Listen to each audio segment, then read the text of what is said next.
नमस्कार मित्रांनो, मी मनोहर गुरुजी. बघा सर, दिवा आणि वात हे परस्पर पूरक असतात. दिवा असा कधीही म्हणत नाही की माझ्यामुळे प्रकाश पडला, आणि वातही अशी म्हणत नाही की माझ्यामुळे प्रकाश पडला.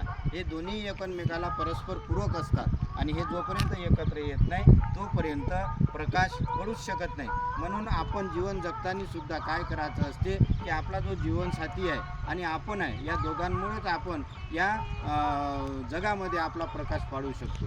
आणि त्याच्यामुळे आपण काय करायचं असतो, नातीगोती बी त्याच्यासाठी असतात की जेव्हा दुःखात कोणी असते तेव्हा नात्यांनी आपल्या किंवा सोयऱ्यांनी काय करायचं असतं की त्याला आधार द्यायचा असतो, म्हणजे त्याला साथ द्यायची असते. म्हणून सुख आणि दुःखात अशी व्याख्या केल्या जाते की जे दुःखातनी विशेष सहकार्य करतात तेच आपले खरे मित्र असतात. आणि म्हणून या दिवा आणि वात याच्यापासून फार प्रेरणा घेण्यासारखी आहे. दिवा आणि वात बना आणि एकमेकाला साथ करा, आणि दुःखात विशेष करून साथ करा. व्हिडिओ आवडल्यास लाईक करा, शेअर करा, सबस्क्राईब करा.